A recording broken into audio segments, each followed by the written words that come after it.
Galatians chapter 2. Then 14 years after, I went up again to Jerusalem with Barnabas, and took Titus with me also. And I went up by revelation, and communicated unto them that gospel which I preach among the Gentiles, but privately to them which were of reputation, lest by any means I should run or had run in vain.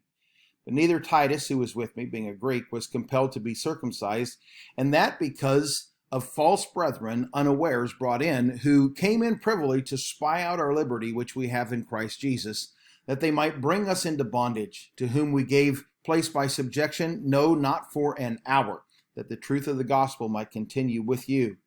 But of these who seem to be somewhat, whatsoever they were, it maketh no matter to me, God accepteth no man's person.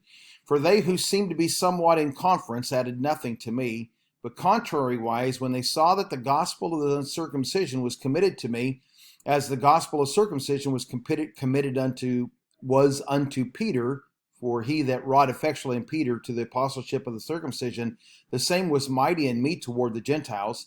And when James and Cephas and John, who seemed to be pillars, perceived the grace that was given unto me, they gave to me and Barnabas the right hands of fellowship, that we should go unto the heathen, and they unto the circumcision. Only they would that we should remember the poor, the same which also I was forward to do.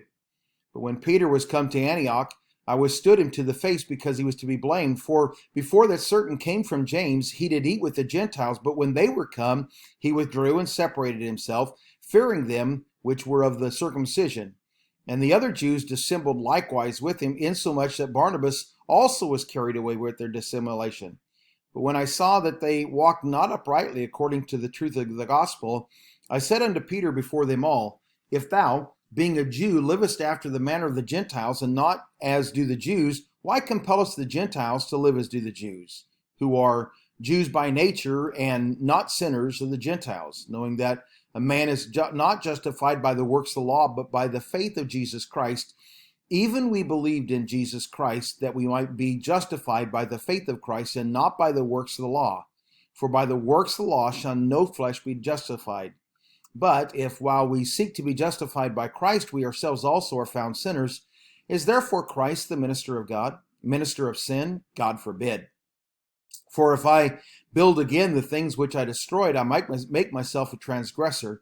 For through the law I am dead to the law, that I might live unto God. I am crucified with Christ, nevertheless I live, yet not I, but Christ liveth in me. And the life which I now live in the flesh, I live by the faith of the Son of God, who loved me and gave himself for me. I do not frustrate the grace of God, for if righteousness come by the law, then Christ is dead in vain.